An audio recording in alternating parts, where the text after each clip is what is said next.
మనశ్శాంతినివ్వగలిగినటువంటి రామనామాంకితమైనటువంటి ఉంగరాన్ని రామచంద్రమూర్తి ఒక్క హనుమ చేతిలోనే ఉంచారు అంటే ఎంతగా ప్రభువు యొక్క విశ్వాసాన్ని, ఎంతగా రామచంద్రమూర్తి యొక్క విశ్వాసాన్ని హనుమ చూరగొన్నవారో మీరు అర్థం చేసుకోండి. కేవలం రామభక్తుడు అంటే భజన చేస్తూ కూర్చుంటారని అనుకోకండి. ఆయన యందు అంతటి నిర్వహణ సామర్థ్యం ఉంటుంది. అందుకే మహానుభావుడు ఎప్పుడైనా సరే తన ప్రభువుని రక్షించుకోవలసి వచ్చిందనుకోండి, ఇలా నా ప్రభువు ప్రవర్తిస్తే అది నా ప్రభువు గౌరవానికి సరిపోదు అనుకున్నారనుకోండి, ఎవ్వరూ లేనప్పుడు నిలదీసి నిగ్గు తీసి మాట్లాడతారు. ఏమి రాజీ ఉండదు. ఇంకా తన ప్రభువుని రక్షించుకోవాలి. ప్రభువుని రక్షించుకోవాలి కాబట్టి ప్రభువునందు ఉండకూడని లక్షణం ఏదైనా కనపడితే శాసించి చెప్తారు, ఇలా ఉండకని చెప్తారు. మీకు నేను ఒక ఉదాహరణ చూపిస్తాను. ఇదే రాముడు లెక్క కట్టాడు ఉంగరం ఇచ్చేటప్పుడు. ఎందుకన్నాడు ఈ మాట సుగ్రీవుడు అంటే, గతంలో ఏదో ఇంకొక పెద్ద సమస్యని కూడా హనుమ పరిష్కరించారు. ఏదో చేయకపోతే ఇవాళ ఈ నమ్మకం ఎక్కడిది? ఎప్పుడు జరిగింది? ప్రాణాల మీద ఆశ విడిచిపెట్టేసి తనని చంపేస్తాడు వాలి అని సుగ్రీవుడికి నమ్మకం. సుగ్రీవుడు ఇంకా బ్రతికున్నాడు అంటే ఒక కారణానికే బ్రతికున్నాడు. ఈశ్వరుడు ధర్మాన్ని నమ్ముకున్న వాడిని ఉద్ధరించడానికి ఎప్పుడూ ఏదో అవకాశాన్ని కల్పిస్తాడు. ధర్మాన్ని నమ్ముకున్నవాడు ఎందుకు పాడైపోతాడండి? ఎక్కడో ఈశ్వరానుగ్రహం ఉంటుంది. ఎవడు ధర్మం విడిచిపెట్టాడో వాడు పాడవడానికే ఏదో పొరపాటు పని చేస్తాడు. అదే వాడి ప్రాణం తీసేస్తాడు. నిజానికి అక్కర్లేని మాటలన్నీ మాట్లాడిన వాడు దుందుభి రామాయణంలో. అబ్బో ఎన్ని అక్కర్లేని మాటలు మాట్లాడాడండి. వదరి మాట్లాడడం అంటే ఏమిటో మీరు రామాయణం చదివితే ఎన్ని రకాల వ్యక్తులు కనపడతారు. అక్కర్లేని మాటలు, అక్కర్లేని విషయాలు, అక్కర్లేని రాతలు, అక్కర్లేని పెద్ద అరుపులు, అక్కర్లేని కేకలు. అసలు వాడికి దాంతో ఏ విధమైన సంబంధం లేదు. కానీ అట్టహాసం, పటాటోపం, ఆఖరికి ఇదంతా ఎందుకు పనికొస్తుందంటే వాడు ప్రాణం పోగొట్టుకోవడానికి పనికొస్తుంది చివరికి. దానికి ప్రబల సాక్ష్యం దుందుభి. ఎక్కడో అంతఃపురంలో పడుకున్నాడు వాలి.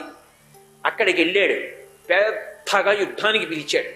చీకటి పడుతోంది. వాలి బయటికి వచ్చాడు. ఏరా ఒళ్ళు పొగరా, చంపేస్తానన్నాడు. నన్ను చంపడం కాదు, రేపురా యుద్ధానికి ఇవ్వాలొద్దు.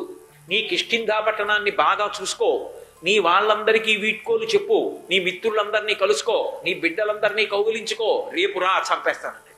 రానే వచ్చాడు వాలి, చంపి అవతల పారేశాడు దుందుభిని. అందుకే మాట మాట్లాడేటప్పుడు ఎంత జాగ్రత్తగా ఉండాలో చెప్తుంది రామాయణం. చంపేసిన వాలి ఊరుకోవచ్చుగా, ఆయనకి అధర్మం ఉంది. మరి ఆయనకి అధర్మం ఉన్నప్పుడు ఆయన కాలిపోవద్దు, అందుకుని తప్పు చేయిస్తుంది. ఆయన ఏం చేశాడు? ఆ పిచ్చి కోపంలో దుందుభిని ఎత్తి పట్టుకుని గిర్ర గిర్ర గిర్ర గిర్ర తిప్పి విసిరాడు. అది యోజనం దూరం వెళ్ళిపోయింది ఆ శరీరం. అదే సామాన్యమైన శరీరం కాదు, అంత పెద్ద శరీరం దుందుభిది. అది వెళ్ళి వెళ్ళి వెళ్ళి వెళ్ళి మతంగ మహర్షి ఆశ్రమంలో పడింది. పడినప్పుడు నెత్తురు కక్కుకుంటూ వెళ్ళిందేమో ఆ శరీరం, నెత్తురంతా ఆశ్రమం నిండా పడిపోయింది. పడిపోయి దూరంగా కళేబరం పడిపోయింది. మతంగ మహర్షి బయటికి వచ్చారు కుటీరంలోంచి. ఎక్కడ చూసినా నెత్తురే. ఆ పైన కుటీరం నిండా నెత్తుటి చారికలు. ఎవడు రాయి ధూర్త పని చేసిన వాడు అని చూశారు. పెద్ద దుందిబి కళేబరం కనబడుతోంది. కళ్ళు మూసుకుని ఆలోచించారు.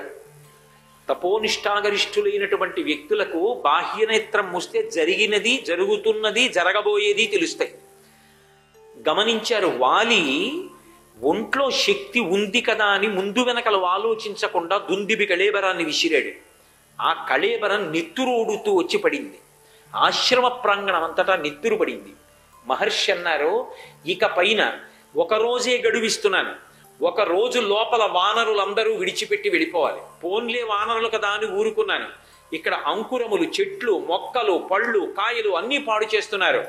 ఇక పైన ఒక రోజు తర్వాత వాలి కానీ వాలి అనుచరులు కానీ ఈ ప్రాంగణంలోకి ఎవరైనా వచ్చినట్టయితే వెంటనే వాళ్ళు మరణిస్తారు. ఒక రోజు గడవక ముందే వాలి పరుగు పరుగున వెళ్ళి మతంగ మహర్షి కాళ్ళ మీద పడ్డాడు.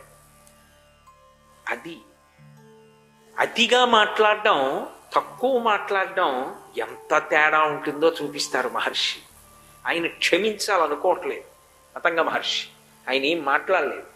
వాలి వచ్చి కాళ్ళ మీద పడ్డాడు, ఏదో చెప్పాడు, విన్నారు, లోపలికి వెళ్ళి తలుపేసుకున్నాడు. అంతే. ఆయన ఏమీ మాట్లాడలేదంటే నేను క్షమించడానికి సిద్ధంగా లేను అంతే, ఒక రోజు లోపల వెళ్ళిపోవలసి వచ్చింది వాలి. అప్పటి నుంచి వాలికి భయం, ఋష్యమూక పర్వతం మీద కడితే చచ్చిపోతాడు. అందుకని ఒక్క ఋష్యమూక పర్వతం మీదకి వెళ్ళాడు. అది సుగ్రీవుడికి ప్రాణం కాపాడి. వాలి రాడు కాబట్టి ఆ పర్వతం ఎక్కి కూర్చున్నాడు. రామదూత హనుమాన్, శ్రీరామదూత హనుమాన్.